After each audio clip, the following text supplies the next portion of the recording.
Speak the speech, I pray you, as I pronounced it to you, trippingly on the tongue.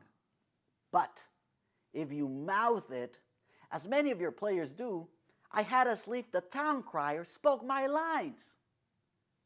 Hello, everybody. Look at this space. The Globe Theater is pretty incredible, right? It really makes the lines from Hamlet sound even more impressive. And speaking of impressive, we're going to delve into Shakespeare's impressive body of work today, starting with classification and categories, sonnets and stories, and the poetic pentameter. By the end of today's lesson, you'll be able to classify different types of Shakespearean plays, identify Shakespeare's sonnets and poetry, and break down the Iambic Pentameter. Think, when we talk of horses, that you see them printing their proud hooves in the receiving earth. Oh, hey Horatio! Okay, come on everybody, let's get back in the saddle and ride through this Renaissance rock star's writings. Let's go!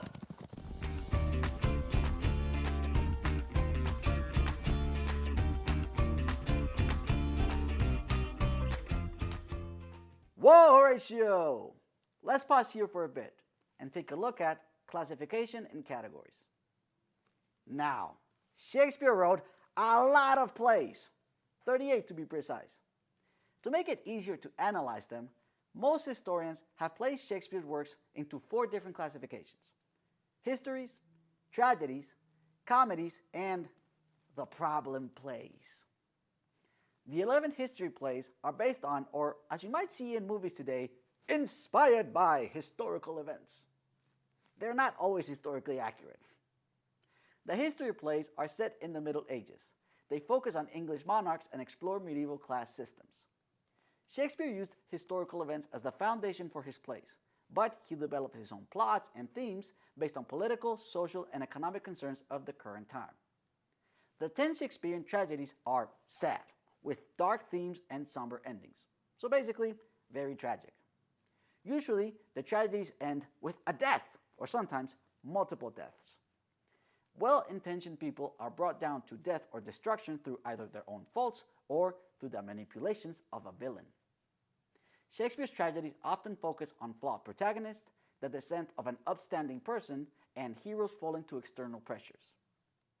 The 14 Shakespearean comedies are quite the opposite of the tragedies, although they can contain elements of tragedies, such as somber themes and tragic backstories. However, overall, they are much more lighthearted. Thank goodness. Now, when we think of comedy now, we usually picture laughing loudly, right? Well, Shakespeare's comedies aren't always designed to make you laugh. Rather, they are written to encourage audiences to think.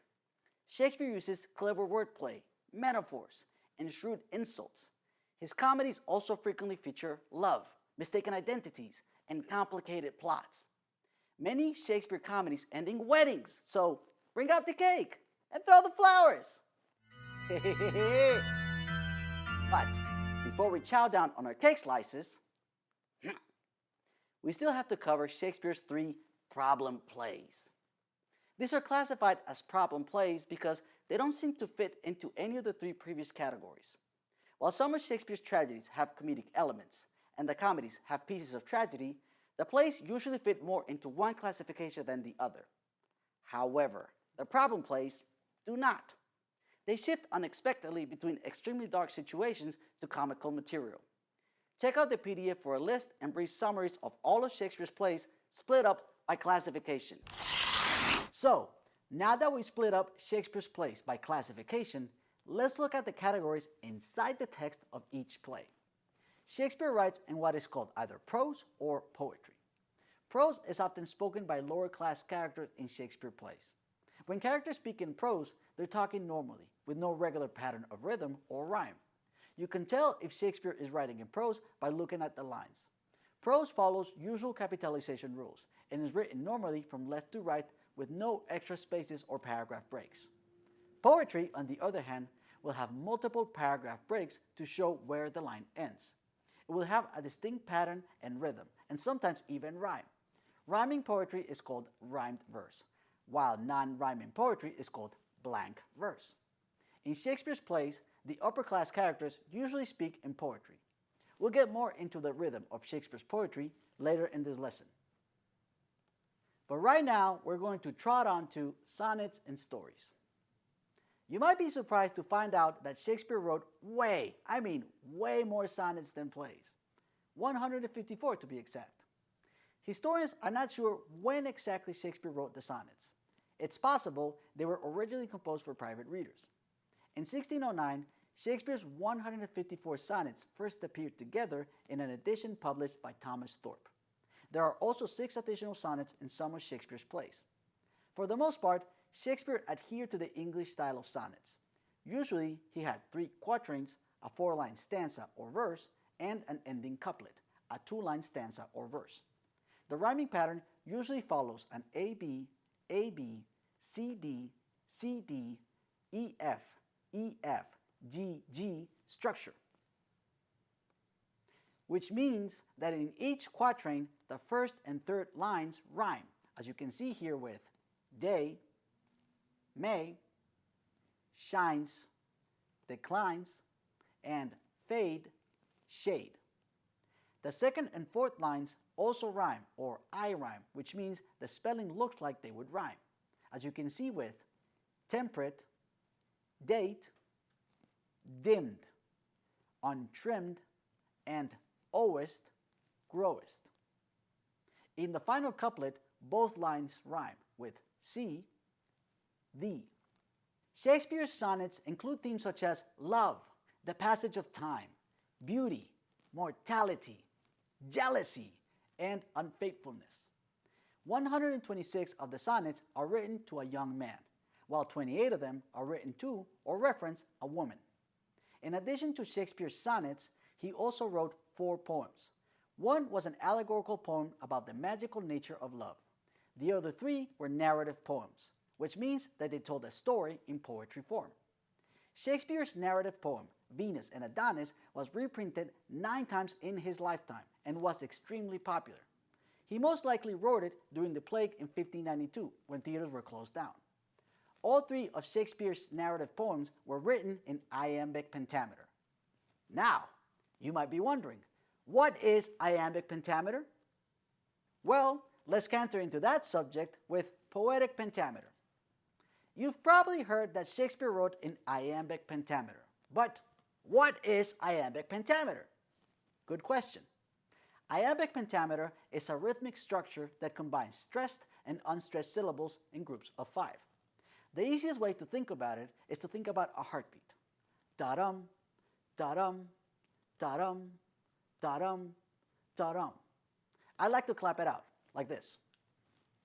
Da-dum, da-dum, da-dum, da-dum, da-dum. Each combination of stressed and unstressed syllables, a single heartbeat da-dum, is called a foot. Iambic pentameter contains 5 feet, so 5 heartbeats. You can also think of stressed and unstressed as being long and short, if that's easier for you. Let's look at an example from Shakespeare's comedy play, Twelfth Night. If music be the food of love, play on. You can hear the long and short or stressed and unstressed sounds. Let's read it again. Try clapping it out with me. We'll clap the short or unstressed sounds on our laps and the long or stressed sounds with our hands. I'll rewrite it on the screen too so you can see the difference in the sounds. Are you ready? Let's do this. If music be the food of love, play on. It seems pretty simple so far, right? Basically, it's 10 syllables split up into 5 feet with an unstressed, short, and then stressed, long sound. But here is where it can get complicated. Sometimes Shakespeare breaks the rhythm. Some of his feet have more than 10 syllables. At times, he switches with stressed, long syllables first, and then unstressed, short syllables second.